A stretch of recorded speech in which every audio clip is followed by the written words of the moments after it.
اور اس وقت آپ سب منتظر ہیں کہ ہمارے ام المدارس دارالعلوم دیوبند سے تشریف لائے ہوئے بہت معطر استاد الاساتذہ سینکڑوں ان کے شاگرد استاد حدیث ہیں، اور ایسے ادارے سے ان کی نسبت ہے اور وہاں کے نائب محتمم ہیں کہ تعارف کے لیے کسی اور چیز کے کہنے کی گنجائش ہی نہیں ہے۔ حضرت اللہ تعالیٰ نے بہت سارے کرامات سے نوازا ہے۔ آپ کا واعظ اور آپ کی تقریر ہمیشہ لوگوں کے دلوں تک پہنچتی ہے، کیونکہ دل سے جو بات نکلتی ہے اثر رکھتی ہے، پر نہیں طاقت پرواز مگر رکھتی ہے۔ تو ہمارے آج کے جو مہمان خصوصی ہیں، جو معزز مہمان دارالعلوم دیوبند سے تشریف لانے والے ہیں، اس میں نائب امیر ہند مفتی سلمان صاحب منصور کریم رحمۃ اللہ وبرکاتہ، اور بحر العلوم مقرر شیریں بیان حضرت مولانا محمد راشد عاطفی صاحب حافظ اللہ ہیں۔ میں ان سے التماس کرتا ہوں، ادب کا لفظ ان کے قدموں میں رکھتا ہوں اور گزارش کرتا ہوں کہ وہ تشریف لائیں اور اپنے خطاب سے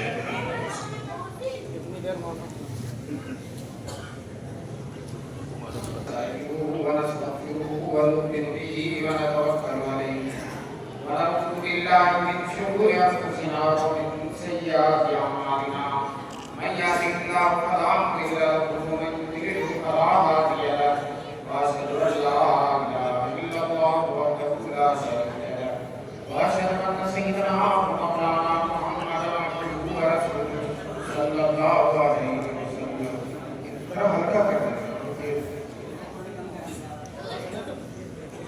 أعوذ بالله من الشيطان الرجيم، بسم الله الرحمن الرحيم، ألف لام ميم، ذلك الكتاب لا ريب فيه هدى للمتقين الذين يؤمنون بالغيب ويقيمون الصلاة ومما رزقناهم ينفقون۔ صدق الله العلي العظيم، وقال النبي صلى الله عليه وسلم: لا تزال طائفة من أمتي ظاهرين على الحق لا يضرهم من خذلهم ولا من خالفهم وهم على ذلك لا يعلمون الله، أو كما قال النبي صلى الله عليه وسلم: سلام اس پر کہ جس کے نام لیوا ہر زمانے میں، سلام اس پر کہ جس کے نام لیوا ہر زمانے میں بڑھا دیتے ہیں تو بڑا سرپرستی کا بچا دیتے ہیں۔ آج مسئلیوں نے حضرت صدر جلسہ معزز اور محترم علماء کرام، محترم بزرگوں اور دوستوں، نوجوانان ملت، اللہ کا کرم ہے، احسان ہے کہ اللہ تبارک تعالیٰ نے آپ کو اس مدرسہ بیت العلوم کے عظیم الشان جلسے اور جلسے سمجھ بخاری میں شریک ہونے کا موقع۔ یہ جلسہ مجھ سے بتایا کہ پورے سال بھر لوگ اس کا احترام کرتے ہیں کہ مولانا اسلم صاحب کے مدرسے میں جلسہ دور دور سے لوگ آتے ہیں، 40 50 کلومیٹر سے آتے ہیں۔ اس لیے یہ کوشش کرتے ہیں کہ جلسہ جلدی ختم ہو جائے تاکہ اطمینان سے لوگ اپنے گھر جا سکیں۔ مولانا اسلم صاحب ماشاءاللہ مقبول عالم ہیں، صاحب خدمت عالم ہیں۔ ہر علاقے میں ایک صاحب ولایت ہوگا، تو احرام پور میں ماشاءاللہ صاحب ولایت ہیں۔ اللہ تبارک تعالیٰ کی خدمات کو قبول فرمائے۔ اور میں نے آپ کے سامنے قرآن کریم کی آیتیں اور رسول پاک صلی اللہ علیہ وسلم کی حدیثیں پڑھی ہیں۔ ایک دن اللہ کے رسول صلی اللہ علیہ وسلم نے صحابہ کرام سے پوچھا، حدیث مشکات شریف میں ہے کہ صحابہ کرام سے اللہ کے رسول صلی اللہ علیہ وسلم نے پوچھا، بتاؤ ایکم اعجب ایمانا، تم میں سب سے زیادہ حیرت انگیز ایمان کس کا، پیارا اور حیرت انگیز ایمان کس کا؟ صحابہ کرام نے کہا فرشتوں کا، سب سے اونچا ایمان فرشتوں کا۔ رسول پاک صلی اللہ علیہ وسلم نے کہا فرشتے کیوں نہیں ایمان لائے؟ وہ اللہ کی خدمت میں رہتے ہیں، اللہ کے دربار میں رہتے ہیں، اللہ کی تجلیات کا اوپر پردہ پڑتا رہتا ہے اور اللہ سے سے بے حد قریب ہیں، اللہ کے حکموں کو لے کر بچوں تک پہنچاتے ہیں، اس لیے ان کا ایمان کیوں نہیں مضبوط ہے؟ دوسرا نام تو صحابہ کرام نے کہا پھر حیرت انگیز ایمان، تعجب خیز ایمان انبیاء کا۔ رسول پاک صلی اللہ علیہ وسلم نے کہا انبیاء کا ایمان کیوں نہیں مضبوط ہوگا؟ وہ اللہ کے حکموں کو براہ راست لیتے ہیں، اللہ تعالیٰ براہ راست ان سے کلام کرتا ہے، جیسا کہ قرآن میں کلم اللہ موسیٰ تکلیما، اللہ براہ راست ان سے کلام کرتا ہے، جو اللہ سے بات چیت کر رہے ہیں، راتوں میں یاد کر رہے ہیں، سرگوشی کر رہے ہیں، ان کا ایمان کیوں نہیں مضبوط ہوگا؟ اور نام تو صحابہ کرام نے تکلف نہیں کیا اور کہا ہمارا ایمان بھی بہت مضبوط ہے۔ رسول پاک صلی اللہ علیہ وسلم نے کہا تمہارا ایمان کیوں نہیں مضبوط ہوگا؟ تم مجھے دیکھتے ہو، میری صحبت میں رہتے ہو، میرے ساتھ خلوت و جلوت میں رہتے ہو، سفر جہاد میں میرے ساتھ رہتے ہو، نماز کی صفوں میں میرے ساتھ رہتے ہو اور رات دن میری خدمت کرتے ہو، تمہارا ایمان مضبوط نہیں ہوگا تو کس کا ہوگا؟ اور نام لو رسول صحابہ کرام نے کہا اللہ رسول اللہ، اب ہم نہیں جانتے کہ وہ کون لوگ ہیں جن کا ایمان بہت زیادہ حیرت انگیز ہوگا۔ تو حضور صلی اللہ علیہ وسلم نے فرمایا قوم یاتون من بعدی، ایک قوم میرے بعد آئے گی، مسلمانوں خوش ہو جاؤ، وہ قوم ہمیں لوگ ہیں، وہ قوم ہمیں لوگ ہیں۔ فرمایا رسول پاک صلی اللہ علیہ وسلم یجدون صحفا فیہ کتاب، وہ اوراق پائیں گے جس میں اللہ کی کتاب ہوگی اور اس پر ایمان لائیں گے، نہ انہوں نے اللہ کو دیکھا ہے، نہ رسول اللہ صلی اللہ علیہ وسلم کو دیکھا ہے، نہ قرآن کے اترتے ہوئے دیکھا ہے، نہ حدیثوں کو کہتے دیکھنا ہے، اس کے باوجود ان چیزوں پر کیا لائیں گے؟ ایمان لائیں گے۔ دوستو یہ ہمارے لیے سرمایہ سعادت ہے، ہمارے لیے فخر کی بات ہے کہ رسول پاک صلی اللہ علیہ وسلم نے ہمارے ایمان کو پسند فرمایا، ہمارے ایمان کو قیامت تک آنے والے سارے لوگ، اور دوستو ایمان کو پسند ہی نہیں فرمایا بلکہ حضور نے ہمارے لیے دعا بھی فرمانی ہے کہ ہم لوگ قیامت تک آتے ہیں انشاءاللہ۔ جب آپ نے عرفات کے میدان میں آخری حکم میں آیا تھا حجۃ الوداع، آپ نے اونٹنی کی پیٹھ پر بیٹھ کر خطبہ دیا، ایسا خطبہ یہ دنیا جب سے بڑی ہے قیامت تک ایسا خطبہ نہیں دیا جائے گا، اور حضور نے قیامت تک آنے والے سارے معاملات، سارے احکام کو اجمال و تفصیل کے ساتھ بیان کر دیا۔ دوستو خطبہ دینے کے بعد خطبے کا کمال یہ تھا 1 لاکھ کا خطبہ تھا اور مائک نہیں تھا اور اسپیکر نہیں تھا، سامنے والا جیسے سنتا تھا دور والا بھی کر سکتا۔ یہ معجزہ تھا اللہ کے رسول پاک صلی اللہ علیہ وسلم کا۔ اونٹنی سے اترنے کے بعد رسول پاک صلی اللہ علیہ وسلم نے دعا فرمائی، عرفات کی دعا سب سے مقبول دعا ہوتی ہے، عرفات میں جتنی دعا قبول ہوتی اتنی کہیں ہوتی نہیں ہے۔ ایک اللہ والے نے عرفات کے دن شیطان کو دیکھا ایک دم مریم، ایک دم جو ہے کمزور چھوٹو ہی بہت زیادہ ہی نہیں پتا یہ کیا حال ہو گیا تمہارا؟ کہنے لگا محنت کر کر کے سال وقت ایسے مہینہ گناہ کرا تھا اور عرفات کے میدان میں آ کر توبہ کر لیتے ہیں، سارا گناہ معاف ہو جاتا، میری ساری محنت برباد ہو جاتی، اپنی محنت کی بربادی نے مجھے ٹینشن میں رکھ دیا۔ دوستو عرفات کے میدان میں حضور نے دعا کی، دعا کیا کی؟ اس لیے حضور نے فرمایا تھا اے اللہ میری امت کو قیامت تک باقی رکھ، اے اللہ میری امت کو قیامت تک باقی، کوئی ظالم و جابر، کوئی سرکش، کوئی خونخوار میری امت کو ختم نہ کر سکے۔ یہ دعا مانگی تھی رسول پاک صلی اللہ علیہ وسلم۔ کیا دعا مانگی تھی؟ میری امت قیامت تک ختم، کوئی بڑے سے بڑا ظالم آ جائے میری امت کو ختم نہیں کر سکے۔ دوستو ابھی دعا مانگ کے فارغ ہوئے ہیں، تب تک جبریل امین بشارت لے کر آ گئے اور اللہ نے محبوب صلی اللہ علیہ وسلم سے کہلوا دیا میرے محبوب آپ کی دعا قبول ہے، آپ کی دعا قبول ہے۔ دوستو جب یہ دعا قبول ہے تو اس مقبول دعا کے بلبوتے پہ میں کہتا ہوں اس دنیا میں، اس عالم رنگ و بو میں کوئی رہے یا نہ رہے، ہم تو انشاءاللہ قیامت تک رہیں گے، ہم تو انشاءاللہ قیامت تک رہیں گے، ہمارے سر پر دعا ہے جناب رسول پاک صلی اللہ علیہ وسلم۔ لیکن دوستو ساتھ ساتھ حضور صلی اللہ علیہ وسلم نے فتنوں کی بھی خبر دی ہے